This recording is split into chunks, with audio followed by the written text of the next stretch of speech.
Good evening. Tonight, I want to talk about one of the most dangerous illusions in modern geopolitics. The illusion is that threatening force automatically creates control, that if a superpower moves carriers, issues warnings, leaks strike plans, hardens its rhetoric, and floods the air with phrases like resolve, credibility, and red line, then the other side will step back, recalculate, and submit. That is the theory. But theory is cheap. Reality is where deterrence starts falling apart, because deterrence only works when the other side fears your next move more than it fears the consequences of backing down. And that is where powerful states often make their most catastrophic mistake. They assume that because a threat looks overwhelming from Washington, Brussels, or a military command center, it must also look overwhelming from the capital of the state being threatened. But what if it does not? What if the other side sees retreat as suicide? What if humiliation is more dangerous to its leadership than war? What if domestic legitimacy now depends on defiance?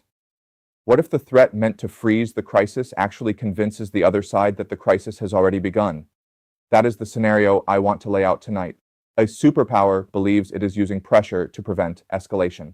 In reality, it may be using pressure to make escalation unavoidable. That is how deterrence fails. Not because force disappears, not because the weapons are fake, not because the rhetoric is weak, but because the strategic reading of the other side is shallow, arrogant, and dangerously incomplete. A great power usually talks about deterrence as if it were mechanical. Apply enough pressure, and the weaker side yields. Show enough firepower, and the adversary becomes rational. Demonstrate enough readiness, and the crisis stabilizes. But deterrence is not mechanical. It is psychological. It is political. It is cultural. It depends entirely on how the threatened side interprets danger, prestige, survival, and time. And that means deterrence can fail even when the stronger side is objectively stronger.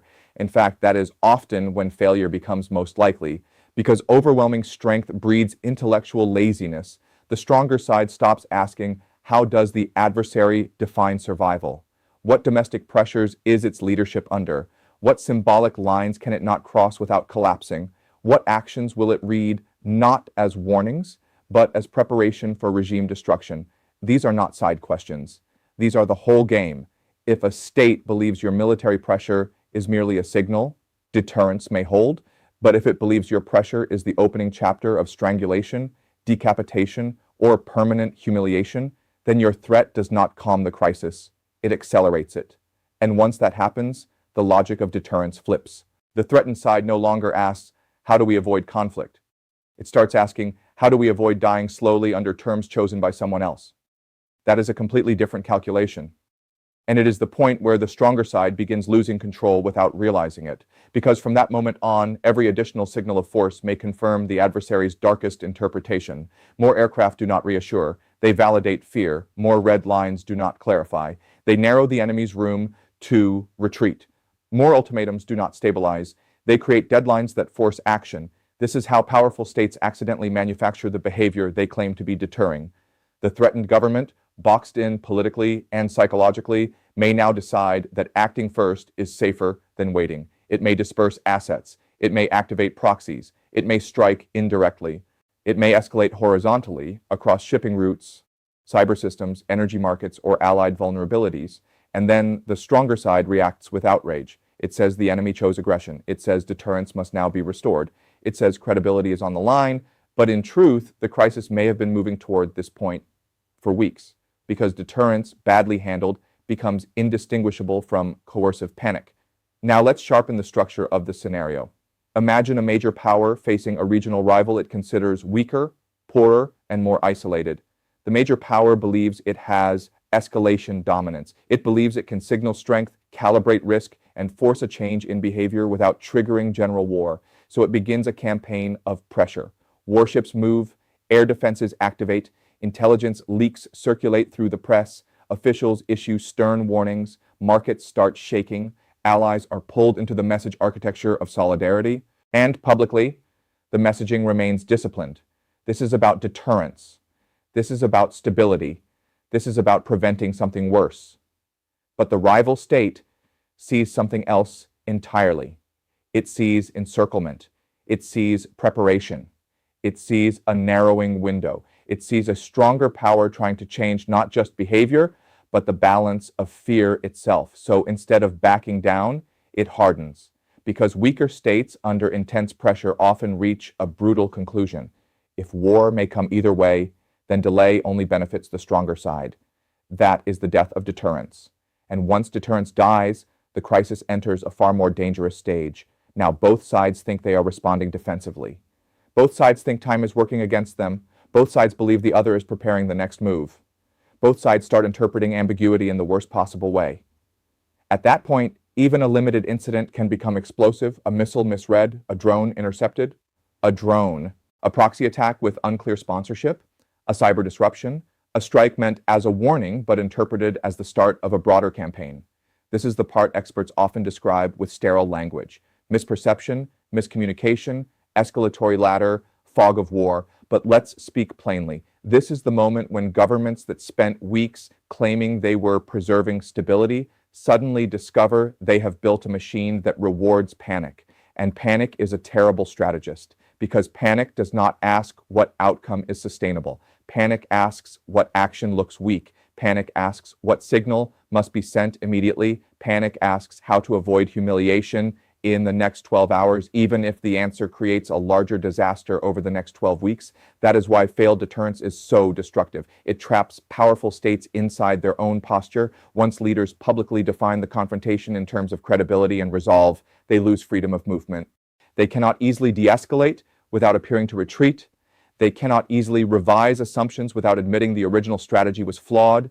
They cannot easily pause without inviting attacks from domestic rivals, allied hawks, and media surrogates who have already converted toughness into a political test. So the state keeps moving forward, not always because it wants war, often because its own deterrence posture has made restraint look politically radioactive, and that is one of the ugliest ironies in geopolitics.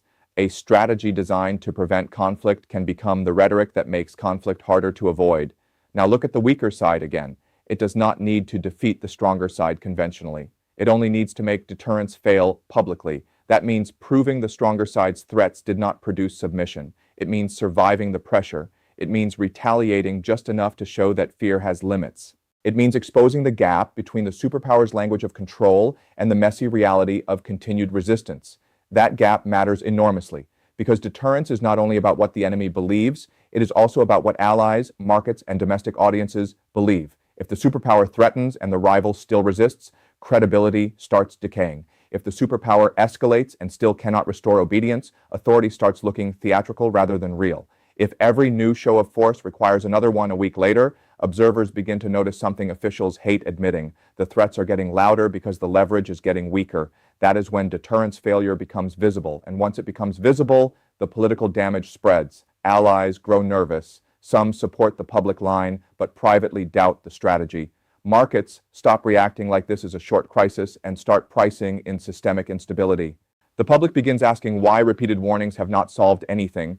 Military planners start facing a problem they can hit but not simplify. And meanwhile, the rival state learns an invaluable lesson. The stronger side is powerful but constrained. Constrained by headlines, constrained by coalition management, constrained by economic spillover, constrained by the need to keep every move consistent with a public narrative of control. That means the superpower's greatest strength begins turning into a cage. It still has force, but using more force starts carrying political costs that grow faster than the strategic benefits. That is the paradox. The stronger state escalates to restore deterrence, but every failed escalation teaches the weaker side that deterrence can be challenged again. At that point, the confrontation is no longer about preventing instability. It is generating instability in cycles. One threat produces one act of defiance. One act of defiance produces one larger warning. One larger warning produces broader preparations. Broader preparations produce a new incident, and the incident becomes the justification for the next wave of escalation. This is how states slide into wars neither originally planned in full. Not because either side is irrational in some cartoonish sense, but because each side is operating inside a narrowing tunnel of fear, pride, public messaging, and strategic distrust. And once that tunnel closes, decision makers stop asking the big question: how do we build a stable off-ramp? Instead, they ask the smaller, more dangerous question: how do we avoid looking weak right now? That question has launched more disasters than any doctrine manual will ever admit. Because wars do not always begin with a grand master plan. Sometimes they begin with leaders trapped by their own posture, trying to defend the image of control after the substance of control has already started slipping away. So the warning in this scenario is simple. Deterrence is not magic. It is not a stage performance. It is not a press release with bombers in the background. Deterrence works only when it accurately reads the fears, incentives, and survival logic of the other side. When it fails to do that, it stops preventing war. It starts scripting it, and that is the real danger. A superpower may believe it is managing the crisis with strength, but if its threats corner the adversary, compress the timeline, radicalize decision-making, and make retreat look fatal, then the posture called deterrence is no longer stabilizing anything. It is becoming the engine of the escalation itself. That is when the language of prevention turns into the mechanics of disaster. That is when the threat of force produces the very conflict it was supposed to stop. And that is when powerful states discover, too late, that the most dangerous weapon in a crisis is not always the missile. Sometimes it is the illusion that fear can be perfectly controlled.